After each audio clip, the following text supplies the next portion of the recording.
जय दुर्गे। पौराणिक समाधान चैनल में आपका स्वागत है। आज मैं आपको वैभव लक्ष्मी व्रत कथा का पाठ करके बताऊंगी। वैभव लक्ष्मी व्रत कथा की विधि व्रत कथा के अंदर दी हुई है, इसीलिए मैं अलग से विधि नहीं बता रही। और लक्ष्मी व्रत कथा का पाठ प्रारंभ करने से पहले हमें लक्ष्मी स्तवन का एक बार पाठ जरूर करना चाहिए। लक्ष्मी स्तवन इस प्रकार है। या रक्तांबुज वाशिनी विलसिनी चंडांशु तेजस्विनीं या रक्तारुधिरांबरा हरि सखी या श्रीमनुल्लादिनी या रत्नाकर मंथनात् प्रकटितं विष्णु स्वया गेहिनी सा मां पातु मनोरमा भगवती लक्ष्मीश्च पद्मावती। अर्थात जो लाल कमल में रहती हैं, जो अपूर्व कांति वाली हैं, जो असह्य तेज वाली हैं, जो पूर्ण रूप से लाल हैं, जिसने रक्त रूप वस्त्र पहने हैं, जो भगवान विष्णु को अति प्रिय है, जो लक्ष्मी मन को आनंद देती है, जो समुद्र मंथन से प्रकट हुई हैं, जो विष्णु भगवान की पत्नी हैं, जो कमल से जन्मी हैं और जो अतिशय पूज्य हैं, वैसी हे लक्ष्मी देवी आप मेरी रक्षा करें। अब हम वैभव लक्ष्मी व्रत कथा का पाठ करेंगे। वैभव लक्ष्मी की व्रत कथा इस प्रकार से है। एक बड़ा शहर था। इस शहर में लाखों लोग रहते थे। पहले के ज़माने के लोग साथ साथ रहते थे और एक दूसरे के काम आते थे, पर नए ज़माने के लोगों का स्वरूप ही अलग सा है। सब अपने अपने काम में रत रहते हैं, किसी को किसी की परवाह नहीं। घर के सदस्यों को भी एक दूसरे की परवाह नहीं होती। भजन कीर्तन भक्ति भाव दया माया परोपकार जैसे संस्कार कम हो गए हैं। शहर में बुराइयां बढ़ गई हैं। शराब जुआ रेस व्यभिचार चोर डकैती आदि बहुत से अपराध शहर में होते हैं। कहावत है कि हजारों निराशा में एक अमर आशा छिपी हुई है। इसी तरह अपनी सारी बुराइयों के बावजूद शहर में कुछ अच्छे लोग भी रहते थे। ऐसे अच्छे लोगों में शीला और उसके पति की गृहस्थी मानी जाती थी। शीला धार्मिक प्रकृति की और संतोषी थी। उनका पति भी विवेकी और सुशील था। शीला और उनका पति ईमानदारी से जीते थे। वे किसी की बुराई न करते थे और प्रभु भजन में अच्छी तरह समय व्यतीत करते थे। उनकी गृहस्थी आदर्श गृहस्थी थी और शहर के लोग उनकी गृहस्थी की सराहना करते थे। शीला की गृहस्थी इसी तरह खुशी खुशी चल रही थी, पर कहा जाता है कि कर्म की गति अकल है। विधाता के लिखे लेख कोई नहीं समझ सकता है। इंसान का नसीब पल भर में राजा को रंक बना देता है और रंक को राजा। शीला के पति के अगले जन्म के कर्म भोगने बाकी रह गए होंगे कि वह बुरे लोगों से दोस्ती कर बैठा। वह जल्द से जल्द करोड़पति होने के ख्वाब देखने लगा, इसीलिए वह गलत रास्ते पर चल निकला और करोड़पति के बजाय रोडपति बन गया, यानी रास्ते पर भटकते भिखारी जैसी उसकी स्थिति हो गई थी। शहर में शराब जुआ रेस चरस गांजा आदि बदियां फैली हुई थी। उसमें शीला का पति फंस गया। दोस्तों के साथ उसे भी शराब की आदत हो गई। जल्द से जल्द पैसे वाला बनने की लालच में दोस्तों के साथ रेस जुआ भी खेलने लगा। इस तरह बचाई हुई धनराशि पत्नी के गहने सब कुछ रेस जुए में गंवा दिया था। समय के परिवर्तन के साथ घर में दरिद्रता और भुखमरी फैल गई। सुख से खाने के बजाय 2 वक्त के भोजन के लाले पड़ गए और शीला को पति की गालियां खाने का वक्त आ गया था। शीला सुशील और संस्कारी स्त्री थी। उसको पति के बर्ताव से बहुत दुख हुआ, किंतु वह भगवान पर भरोसा करके बड़ा दिल रखकर दुख सहने लगी। कहा जाता है कि सुख के पीछे दुख और दुख के पीछे सुख आता ही है, इसीलिए दुख के बाद सुख आएगा ही। ऐसी श्रद्धा के साथ शीला प्रभु भक्ति में लीन रहने लगी। इस तरह शीला असह्य दुख सहते सहते प्रभु भक्ति में वक्त बिताने लगी। अचानक एक दिन दोपहर में उनके द्वार पर किसी ने दस्तक दी। शीला सोच में पड़ गई कि मुझ जैसे गरीब के घर इस वक्त कौन आया होगा। फिर भी द्वार पर आए हुए अतिथि का आदर करना चाहिए। ऐसे आर्य धर्म के संस्कार वाली शीला ने खड़े होकर द्वार खोला। देखा तो एक माँ जी खड़ी थी। वे बड़ी उम्र की लगती थी, किंतु उनके चेहरे पर अलौकिक तेज भी निखर रहा था। उनकी आँखों में से मानो अमृत बह रहा था। उनका भव्य चेहरा करुणा और प्यार से छलकता था। उनको देखते ही शीला के मन में अपार शांति छा गई। वैसे शीला इस माँ जी को पहचानती न थी, फिर भी उनको देखकर शीला के रोम रोम में आनंद छा गया। शीला माँ जी को आदर के साथ घर में ले आई। घर में बिठाने के लिए कुछ भी नहीं था, अतः शीला ने सकुचाकर एक फटी हुई चादर पर उनको बिठाया। माँ जी ने कहा, क्यों शीला, मुझे पहचाना नहीं? शीला ने सकुचाकर कहा, माँ, आपको देखते ही बहुत खुशी हो रही है, बहुत शांति हो रही है। ऐसा लगता है कि मैं बहुत दिनों से जिसे ढूंढ रही थी वे आप ही हैं, पर मैं आपको पहचान नहीं सकती। माँ जी ने हंसकर कहा, क्यों भूल गई? हर शुक्रवार को लक्ष्मी जी के मंदिर में भजन कीर्तन होते हैं, तब मैं भी वहाँ आती हूँ। वहाँ हर शुक्रवार को हम मिलते हैं। पति गलत रास्ते पर चढ़ गया, तब से शीला बहुत दुखी हो गई थी और दुख की मारी वह लक्ष्मी जी के मंदिर में भी नहीं जाती थी। बाहर के लोगों के साथ नज़र मिलाते भी उसे शर्म लगती थी। उसने याददाश्त पर जोर दिया, पर वह माँ जी याद नहीं आ रही थी। तभी माँ जी ने कहा, तू लक्ष्मी जी के मंदिर में कितने मधुर भजन गाती थी, अभी अभी तो दिखाई नहीं देती थी, इसीलिए मुझे हुआ कि तू क्यों नहीं आती है, कहीं बीमार तो नहीं हो गई है ना? ऐसा सोचकर मैं तुझसे मिलने चली आई हूँ। माँ जी के अति प्रेम भरे शब्दों से शीला का हृदय पिघल गया। उसकी आंखों में आंसू आ गए। माँ जी के सामने वह बिलख बिलख कर रोने लगी। यह देखकर माँ जी शीला के नज़दीक आईं और उसकी सिसकती पीठ पर प्यार भरा हाथ फेरकर सांत्वना देने लगी। माँ जी ने कहा, बेटी, सुख और दुख तो धूप छाँव जैसे होते हैं, धैर्य रखो बेटी। और तुझे परेशानी क्या है? तेरे दुख की बात मुझे सुना, तेरा मन हल्का हो जाएगा और तेरे दुख का कोई उपाय भी मिल जाएगा। माँ जी की बात सुनकर शीला के मन को शांति मिली। उसने माँ जी से कहा, माँ, मेरी गृहस्थी में भरपूर सुख और खुशियाँ थी। मेरे पति भी सुशील थे। अचानक हमारा भाग्य हमसे रूठ गया। मेरे पति बुरी संगत में फंस गए और बुरी आदतों के शिकार हो गए तथा अपना सब कुछ गंवा बैठे हैं, तथा हम रास्ते के भिखारी जैसे बन गए हैं। यह सुनकर माँ जी ने कहा, ऐसा कहा जाता है कि कर्म की गति न्यारी होती है। हर इंसान को अपने कर्म भुगतने ही पड़ते हैं, इसीलिए तू चिंता मत कर।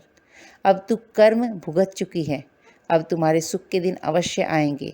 तू तो माँ लक्ष्मी जी की भक्त है। माँ लक्ष्मी जी तो प्रेम और करुणा की अवतार हैं। वे अपने भक्तों पर हमेशा ममता रखती हैं। इसीलिए तू धैर्य रखकर माँ लक्ष्मी जी का व्रत कर, इससे सब कुछ ठीक हो जाएगा। माँ लक्ष्मी जी का व्रत करने की बात सुनकर शीला के चेहरे पर चमक आ गई। उसने पूछा, माँ, लक्ष्मी जी का व्रत कैसे किया जाता है? वह मुझे समझाइए, मैं यह व्रत अवश्य करूँगी। माँ जी ने कहा, बेटी, माँ लक्ष्मी जी का व्रत बहुत ही सरल है। उसे वरद लक्ष्मी व्रत या वैभव लक्ष्मी व्रत भी कहा जाता है। यह व्रत करने वाले की सब मनोकामना पूर्ण होती है। वह सुख समृद्धि और यश प्राप्त करता है। ऐसा कहकर माँ जी वैभव लक्ष्मी व्रत की विधि कहने लगी। बेटी, वैभव लक्ष्मी व्रत वैसे तो सीधा साधा व्रत है, किंतु कई लोग यह व्रत गलत तरीके से करते हैं, अतः उसका फल नहीं मिलता। कई लोग कहते हैं कि सोने की, गहने की, हल्दी कुमकुम से पूजा करो, बस व्रत हो गया, पर ऐसा नहीं है। कोई भी व्रत शास्त्रीय विधि से करना चाहिए, तभी उसका फल मिलता है। सच्ची बात है कि सोने के गहने का विधि से पूजन करना चाहिए। व्रत की उद्यापन विधि भी शास्त्रीय विधि से करना चाहिए। यह व्रत शुक्रवार को करना चाहिए।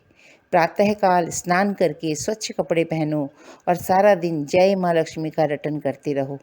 किसी की चुगली नहीं करनी चाहिए। शाम को पूर्व दिशा में मुख करके आसन पर बैठ जाओ। सामने पाटा रखकर उस पर रुमाल रखो। रुमाल पर चावल का छोटा सा ढेर करो। उस ढेर पर पानी से भरा तांबे का कलश रखकर कलश पर एक कटोरी रखो। उस कटोरी में एक सोने का गहना रखो। सोने का ना हो तो चांदी का भी चलेगा, चांदी का न हो तो नगद रुपया भी चलेगा। बाद में घी का दीपक जलाकर अगरबत्ती सुलगाकर, माँ लक्ष्मी जी के बहुत स्वरूप हैं और माँ लक्ष्मी जी को श्री यंत्र अति प्रिय है। अतः वैभव लक्ष्मी में पूजन विधि करते वक्त सर्वप्रथम श्री यंत्र और लक्ष्मी जी के विविध स्वरूपों का सच्चे दिल से दर्शन करो। उसके बाद लक्ष्मी स्तवन का पाठ करो। बाद में कटोरी में रखे हुए गहने या रुपए को हल्दी, कुमकुम और चावल चढ़ाकर पूजा करो। लाल रंग का फूल चढ़ाओ। शाम को कोई मीठी चीज बनाकर उनका प्रसाद रखो।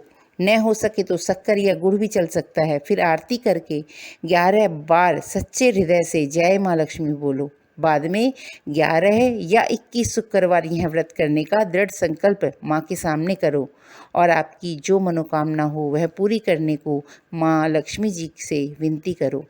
फिर माँ का प्रसाद बांट दो और थोड़ा प्रसाद अपने लिए रख लो। अगर आप में शक्ति हो तो सारा दिन का उपवास रखो और सिर्फ प्रसाद खाकर शुक्रवार का व्रत करो। न शक्ति हो तो एक बार शाम को प्रसाद ग्रहण करते समय खाना खाकर कर लो। अगर थोड़ी शक्ति भी ना हो तो 2 बार भोजन कर सकते हैं। बाद में कटोरी में रखा गहना या रुपया ले लो। कलश का पानी तुलसी की क्यारियों में डाल दो, चावल पक्षियों को डाल दो। इसी तरह शास्त्रीय विधि से व्रत करने से उसका फल अवश्य मिलता है। इस व्रत के प्रभाव से सब प्रकार की विपत्ति दूर होकर आदमी मालामाल हो जाता है। संतान न हो तो संतान प्राप्ति होती है। सौभाग्यवती स्त्री का सौभाग्य अखंड रहता है। कुंवारी लड़की को मनभावन पति मिलता है। शीला यह सुनकर आनंदित हो गई। फिर पूछा, माँ, आपने वैभव लक्ष्मी व्रत की जो शास्त्रीय विधि बताई है वैसे मैं अवश्य करूँगी, किंतु उसकी उद्यापन विधि किस तरह करनी चाहिए यह भी कृपा करके सुनाइए। माँ जी ने कहा, 11 या 21 जो मन्नत मानी हो उतने शुक्रवार यह वैभव लक्ष्मी व्रत पूरी श्रद्धा और भावना से करना चाहिए। व्रत के आखिरी शुक्रवार को खीर या नैवेद्य रखो। पूजन विधि हर शुक्रवार को करते हैं वैसे ही करनी चाहिए। पूजन विधि के बाद श्रीफल फोड़ो और कम से कम 7 कुंवारी कन्याओं को या सौभाग्यशाली स्त्रियों को कुमकुम का तिलक करके वैभव लक्ष्मी व्रत की एक पुस्तक उपहार में देनी चाहिए और सबको खीर का प्रसाद देना चाहिए। फिर धन लक्ष्मी स्वरूप, वैभव लक्ष्मी स्वरूप माँ लक्ष्मी जी की छवि को प्रणाम करें। माँ लक्ष्मी जी का यह स्वरूप वैभव देने वाला है। प्रणाम करके मन ही मन भावुकता से माँ की प्रार्थना करते वक्त कहें कि हे माँ धन लक्ष्मी, हे माँ वैभव लक्ष्मी, मैंने सच्चे हृदय से आपका व्रत पूर्ण किया है, तो हे माँ हमारी मनोकामना पूर्ण कीजिए, हमारा सबका कल्याण कीजिए। जिसे संतान न हो उसे संतान देना, सौभाग्यशाली स्त्री का सौभाग्य अखंड रखना, कुंवारी लड़की को मनभावन पति देना। आपका यह चमत्कारिक वैभव लक्ष्मी व्रत जो करे उसकी सब विपत्ति दूर करना, सबको सुखी करना। हे माँ, आपकी महिमा अपरंपार है। माँ जी के पास से वैभव लक्ष्मी व्रत की शास्त्रीय विधि सुनकर शीला भाव विभोर हो उठी। उसे लगा मानो सुख का रास्ता मिल गया। उसने आंखें बंद करके मन ही मन उसी क्षण संकल्प लिया कि हे वैभव लक्ष्मी माँ, मैं भी माँ जी के कहे अनुसार श्रद्धापूर्वक शास्त्रीय विधि से वैभव लक्ष्मी व्रत 21 शुक्रवार तक करूँगी और व्रत की शास्त्रीय रीति के अनुसार उद्यापन भी करूँगी। शीला ने संकल्प करके आंखें खोली तो सामने कोई न था। वह विस्मित हो गई कि माँ जी कहाँ गई। यह माँ जी कोई दूसरा नहीं, साक्षात लक्ष्मी जी ही थी। शीला लक्ष्मी जी की भक्त थी, इसीलिए अपने भक्त को रास्ता दिखाने के लिए माँ लक्ष्मी देवी माँ जी का स्वरूप धारण करके शीला के पास आई थी। दूसरे दिन शुक्रवार था। प्रातःकाल स्नान करके स्वच्छ कपड़े पहनकर शीला मन ही मन श्रद्धा और पूरे भाव से जय माँ लक्ष्मी का मन ही मन रटन करने लगी।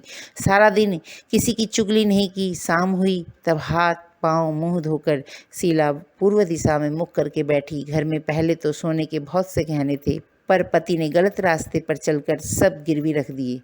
पर नाक की कील बची गई थी। नाक की कील निकालकर उसे धोकर शीला ने कटोरी में रख दी। सामने पाटे पर रुमाल रखकर मुट्ठी भर चावल का ढेर किया। उस पर तांबे का कलश पानी भरकर रखा। उसके ऊपर कील वाली कटोरी रखी। फिर विधि पूर्वक वंदन, स्तवन, पूजन वगैरह किया। घर में थोड़ी शक्कर थी, वह प्रसाद के रूप में रखकर वैभव लक्ष्मी व्रत किया। यह प्रसाद पहले पति को खिलाया। प्रसाद खाते ही पति के स्वभाव में फर्क पड़ गया। उस दिन उसने शीला को मारा नहीं, सताया भी नहीं। शीला को बहुत आनंद हुआ। उसके मन में वैभव लक्ष्मी व्रत के लिए श्रद्धा बढ़ गई। शीला ने पूर्ण श्रद्धा भक्ति से 21 शुक्रवार तक व्रत किया। 21वें शुक्रवार को विधि पूर्वक उद्यापन करके 7 स्त्रियों को वैभव लक्ष्मी व्रत की 7 पुस्तकें उपहार में दी। फिर माता जी के धन लक्ष्मी स्वरूप की छवि को वंदन करके भाव से मन ही मन प्रार्थना करने लगी, हे माँ धन लक्ष्मी, मैंने आपका वैभव लक्ष्मी व्रत करने की मन्नत मानी थी, वह आज पूर्ण किया है। हे माँ, मेरी हर विपत्ति दूर करो, हमारा सबका कल्याण करो। जिसे संतान न हो उसे संतान देना, सौभाग्यशाली स्त्री का सौभाग्य अखंड रखना, कुंवारी लड़की को मनभावन पति देना। जो कोई आपका यह चमत्कारी वैभव लक्ष्मी व्रत करे उनकी सब विपत्ति दूर करना, सबको सुखी करना। हे माँ, आपकी महिमा अपार है। ऐसा बोलकर लक्ष्मी जी के धन लक्ष्मी स्वरूप की छवि को प्रणाम किया। इस तरह शास्त्रीय विधि से शीला ने श्रद्धा से व्रत किया और तुरंत ही उसे फल मिला। उसका पति सही रास्ते पर चलने लगा और अच्छा आदमी बन गया तथा कड़ी मेहनत करके व्यवसाय करने लगा। धीरे धीरे समय परिवर्तित हुआ और उसने शीला के गिरवी रखे हुए गहने छुड़ा लिए। घर में धन की बाढ़ सी आ गई। घर में पहले जैसी सुख शांति छा गई। वैभव लक्ष्मी व्रत का प्रभाव देखकर मोहल्ले की दूसरी स्त्रियां भी शास्त्रीय विधि से वैभव लक्ष्मी का व्रत करने लगीं। हे माँ धन लक्ष्मी, आप जैसे शीला पर प्रसन्न हुई, उसी तरह आपका व्रत करने वाले सभी भक्तों पर प्रसन्न होना, सबको सुख शांति देना। जय धन लक्ष्मी माँ, जय वैभव लक्ष्मी माँ। बोलो जय वैभव लक्ष्मी माता की जय हो। आज के लिए इतना ही। अगर आपको मेरी वीडियो अच्छी लगी हो तो हमारे चैनल पौराणिक समाधान को सब्सक्राइब करें, लाइक करें, शेयर करें और बेल आइकन को दबाएं, जिससे हमारी आने वाली वीडियो का पता आपको चलता रहे। जय दुर्गे।